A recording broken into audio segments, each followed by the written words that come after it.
Daily ఇదే work అన్నమాట. హైదరాబాద్లో మా గ్లాస్ వర్క్ ఆటోమేటిక్గా మాకు కాల్ వస్తుందన్నమాట. పలానా చోటుకి రావాలని అన్నప్పుడు ఇలా పోతాం.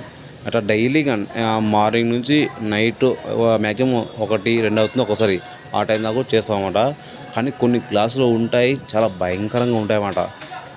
తగిలిందనుకో అంటే ఇంక అంతే, కొన్ని దెబ్బలు అనేవి విచిత్రంగా తగులుతాయన్నమాట. కొన్ని జరిగినాయి అలాంటివి కూడా, కానీ ఎక్కువ జరగలేదు. ప్రజెంట్ అక్కడ వర్క్ అయిపోయింది. మళ్ళీ ఇది వచ్చేసి వేరే ప్లేస్లో అన్నమాట. ఇలా డైలీగా మాకు కాల్స్ వస్తూనే ఉంటాయన్నమాట. పలానా చోటుకి రావాలని కాల్ చేస్తారన్నమాట. అక్కడికి వెళ్ళిపోతాం అన్నమాట. ఇలా చేస్తూ దింపుతూ ఉంటాము. ఫస్ట్‌లో పనిచేసింది వచ్చేసి నానక్రమ్ కూడా అన్నమాట. ఇదొచ్చేసి ఉప్పల్ సైడ్ అన్నమాట. ఇలా మాకు కాల్స్ వస్తూనే ఉంటాయన్నమాట. లొకేషన్ ఆన్ చేసుకోవడం, వెళ్ళిపోవడం. కానీ చాలా అంటే చాలా డేంజర్ అబ్బా! కొన్ని గ్లాసులు మాత్రం చాలా విచిత్రంగా వస్తాయన్నమాట. చూస్తున్నారు కదా, మీకు అర్థమైపోతుంది ఎంత డేంజర్ అనేది. అంటే ఎవరి కష్టం వాళ్ళదేలేండి. కానీ ఇలాంటి వీడియోస్ అనేది మన ఛానల్‌లో చాలా వస్తూనే ఉంటాయి. ప్రతి ఒక్కరు లైక్ అండ్ సబ్స్క్రైబ్ చేయండి.